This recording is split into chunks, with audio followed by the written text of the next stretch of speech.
क्या आप जानते हैं हिंदुस्तान की सबसे बड़ी सल्तनत होने के बावजूद भी मुगलों को हज यात्रा जाने के लिए पोर्तुगीजों को टैक्स देना पड़ता था। जी हाँ, बात है 16वीं शताब्दी की। उस समय समुद्र में जंजीरे का सिद्धि पोर्तुगीज, डच और अंग्रेजों का राज था। उन्हें टैक्स दिए बिना कोई भी जहाज समुद्र में नहीं उतर सकता था। लेकिन अब ये विदेशी समुद्र तक सीमित न रहकर किनारों पे बसे गांवों को लूट रहे थे, वहां के लोगों का धर्म परिवर्तन कर रहे थे, उन्हें गुलाम बनाकर विदेशों में बेच रहे थे। जब यह अत्याचारों की खबरें छत्रपति शिवाजी महाराज तक पहुंची तो उन्होंने खुद की नौसेना बनाने का निर्णय लिया, क्योंकि वे जानते थे अगर इन विदेशियों को समुद्र से दूर रखना है तो खुद की नौसेना बनाना बहुत जरूरी है। लेकिन 500 सालों से गुलामी करते करते यहाँ के लोग अपनी जहाज बनाने की कला भी भूल चुके थे। इसलिए शुरुआत में महाराज ने पोर्तुगीज खलासी रुई वियेगास और उसके बेटे को धन का लालच देकर जहाज बनाने का काम दिया। लेकिन जब यह बात वसई के पोर्तुगीजों को पता चली तब वे डर गए, क्योंकि वे जानते थे अगर छत्रपति शिवाजी महाराज ने खुद की नौसेना बना ली तो हमें यहाँ की सत्ता और व्यापार दोनों छोड़कर अपने देश वापस लौटना पड़ेगा। इसलिए उन्होंने वियेगास को एक खत भेजा और जहाज बनाने का काम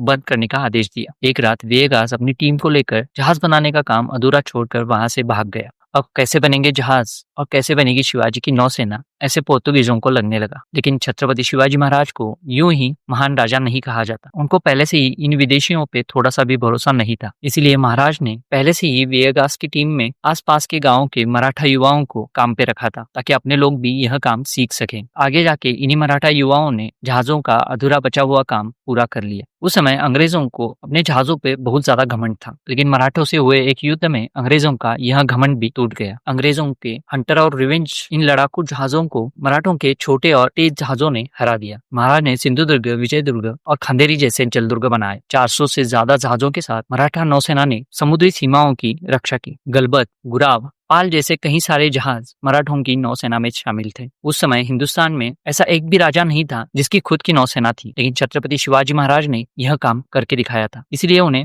फादर ऑफ इंडियन नेवी भी कहा जाता है। क्या आपको यह बात पता थी? कमेंट बॉक्स में जरूर बताइए और मिलते हैं अगले वीडियो में। जय शिवाजी, जय भवानी।